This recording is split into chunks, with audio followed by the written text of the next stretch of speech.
Hi, this is Celeste. I'm a nationally certified interventionist. I'm a recovery coach and I'm also a family coach.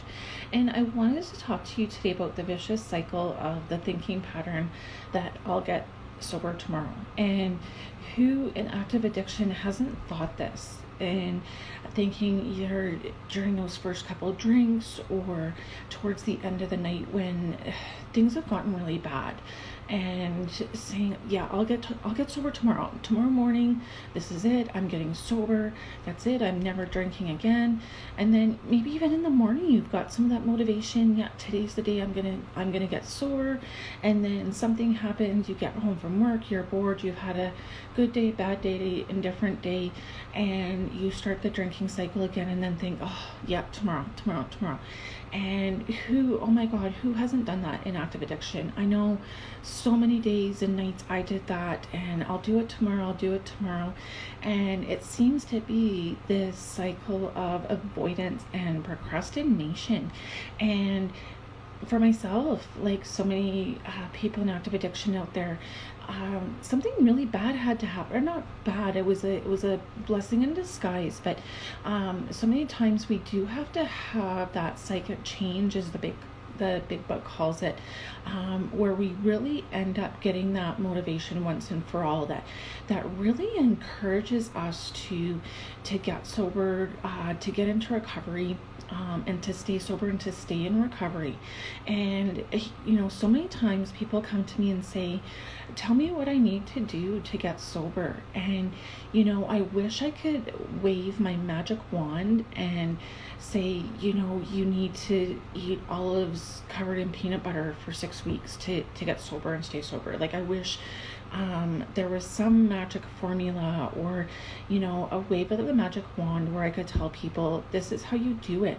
But it's almost like it has to happen when it has to happen, and it seems to be different for everybody. But it's usually an event that happens that makes the person realize that my life really sucks this way, and I can't go on doing this anymore. And it might be different things for different people, and that's just the thing, is that some people end up being homeless, living on the street, they're sick, they've got health concerns, their family isn't talking to them, and all these different negative consequences, and they're still not motivated to quit drinking. And maybe they've been in jail, prison, been to the hospital, been to the psych ward 100 times, and just nothing seems to get it. And another person might be high functioning, as we like to call it, and it might be something as simple as being reprimanded at work to make them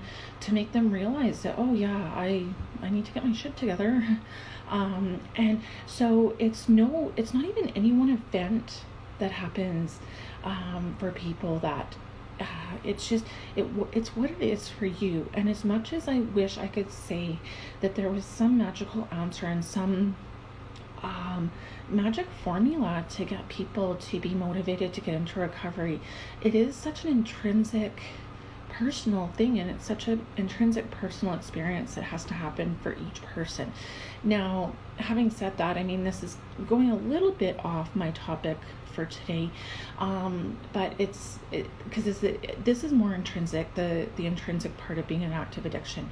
I think it is really important for family members and support systems to really be strong in giving those bottom lines and sticking to consequences and setting those boundaries, because it is important that the person in active addiction starts to feel the consequences of their own actions rather than the people around them taking that on.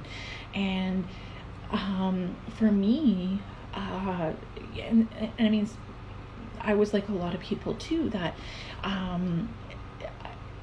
I didn't have a lot of really negative consequences.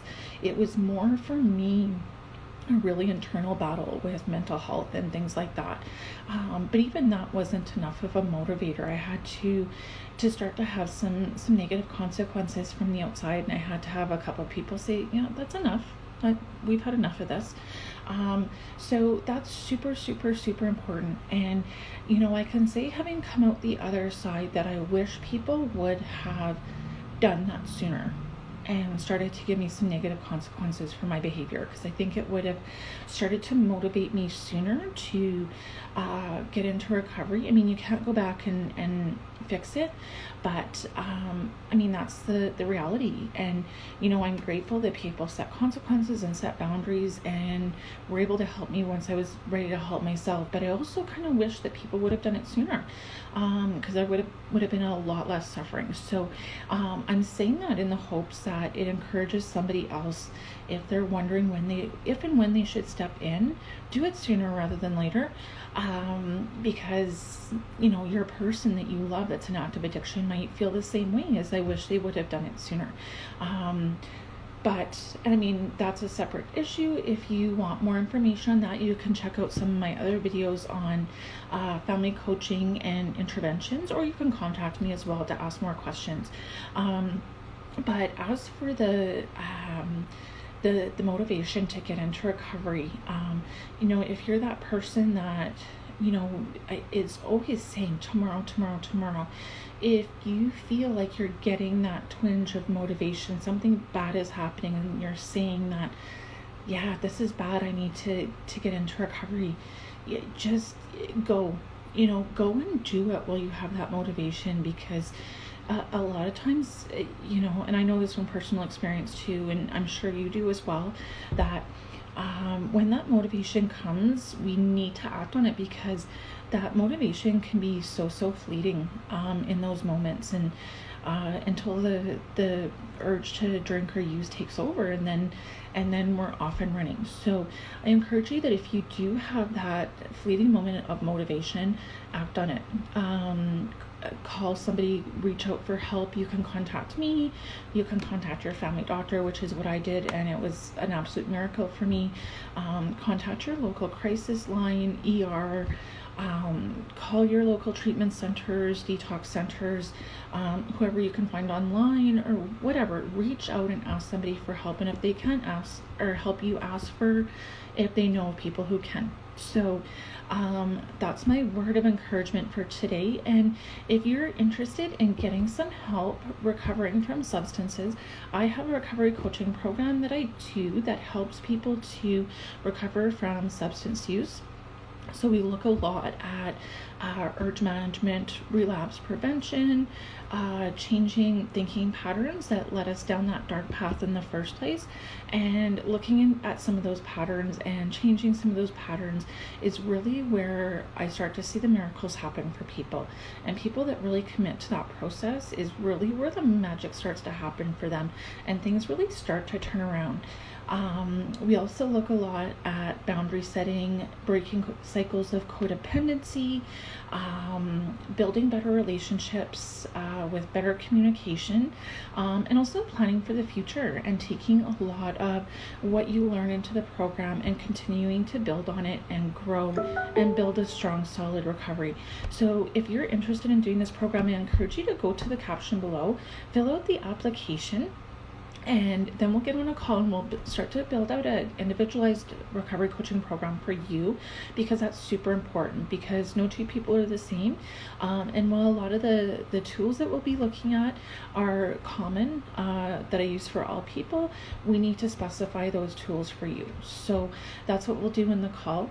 I look forward to getting your application. I look forward to talking to you, and I look forward to working with you on your recovery and seeing all your amazing progress. Thanks for tuning in.